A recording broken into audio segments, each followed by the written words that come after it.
प्रश्न संख्या 3 है हमारा। आकृति 6.18 में यदि एल एम समांतर सी बी और एल एन समांतर सी डी हो तो सिद्ध कीजिए कि ए एम डिवाइड में A B equal to A N divide में ए डी है। तो हल में लिखेंगे सिद्ध करना है। क्या सिद्ध करना है? ए एम, देखो ए और एम डिवाइड में ए और B equal to A N और डिवाइड में ए डी। ठीक है, ये हमें सिद्ध करना है।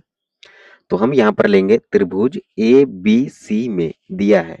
ठीक है, ये वाला ए बी और सी में क्या दिया है? L M. ये हो रहा एल और एम समांतर है किसके? सी बी के, सी और बी के। ये वाला ये लाइन और ये लाइन, ये दोनों समांतर है। तो यहाँ पर क्या बनेगा? ये दोनों पॉइंट समांतर है तो हम यहाँ लिख सकते हैं ना ए एम डिवाइड में एम बी। ठीक है, ए एम डिवाइड में एम बी इक्वल टू यहाँ पर क्या लिखेंगे? ए एल डिवाइड में एल सी। ठीक है, थेल्स प्रमेय से। तो थेल्स प्रमेय को हम आधारभूत समानुपाती प्रमेय भी कहते हैं। ठीक है, या फिर इसको डायरेक्ट थेल्स प्रमेय कहते हैं। तो पुनः हम क्या लिखेंगे? अब पुनः त्रिभुज ए डी सी लेंगे। ठीक है, ए फिर डी फिर सी। तो यहाँ पर देखो ये और ये दोनों लाइन समांतर होंगे तो हम इसे लिखेंगे ए एन डिवाइड में एन डी और ए एल इक्वल टू लिखेंगे फिर ए एल डिवाइड में एल सी। वही चीज लिखे हैं। अब इसे समीकरण सेकंड मानेंगे, इसे फर्स्ट मानेंगे। तो ये इसके इक्वल होगा और ये इसके इक्वल होगा। ठीक है, तो ये भी थेल्स प्रमेय से लिखे हैं।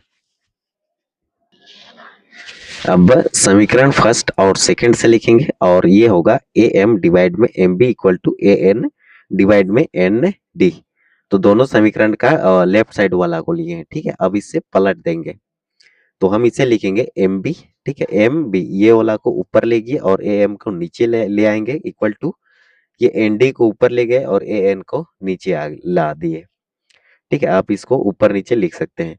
अब देखो दोनों तरफ वन जोड़ने पर, तो इधर भी वन जोड़ेंगे और इधर भी वन जोड़ेंगे और भिन्न का जोड़ यहाँ पर हम बनाएंगे। ठीक है, तो एम बी डिवाइड में ए एम प्लस वन लिखेंगे equal to N D divide में ए एन प्लस वन लिखेंगे। अब देखो अब यहाँ पर क्या करेंगे? ए एम और वन ये दोनों का एलसीएम लेंगे तो हमें मिलेगा ए और एम। एलसीएम लेने के बाद हम हर को डिवाइड करते हैं तो ए एम से ए एम कैंसिल। ठीक है, वन मिलेगा, वन का मल्टीप्लाई एम बी से करेंगे तो एम बी मिला, प्लस लिखे। अब देखो ये ए एम ये एलसीएम आया है, इसको इससे भाग देंगे तो ये काटेगा ए एम बार में।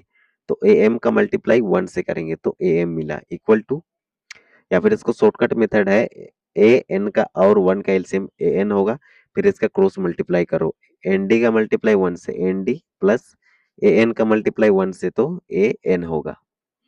अब देखो यहाँ पर क्या करेंगे? अब पुनः इसे पलट देंगे। सबसे पहले ये ए एन से ये ए एम कैंसिल और ए एन से ए एन कैंसिल, या फिर इसको ऐसे समझो ये वाला ए एम लिखे, ए बी लिखे और नीचे में ये वाला ए एम लिखे।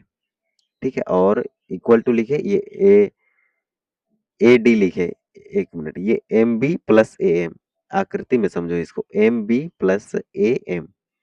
ये वाला एम बी प्लस में ए एम ये किसके इक्वल होगा? तो ये ए बी के इक्वल होगा।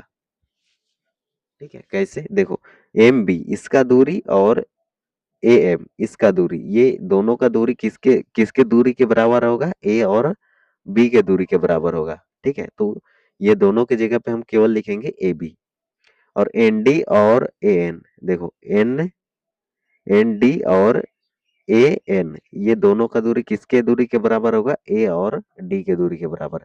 तो इसके जगह पे हम लिखेंगे ओनली ए डी। अब इसको फिर से पलट देंगे। ठीक है, तो अंश को हर में, हर को अंश में करेंगे तो हमें मिलेगा ए एम ये वाला ऊपर या ए बी नीचे इक्वल टू ए एन ऊपर और ए डी नीचे। तो यही चीज हमें प्रूफ भी करना था तो हम लिखेंगे लास्ट में सिद्ध हो गया। तो ये होगा इसका आंसर।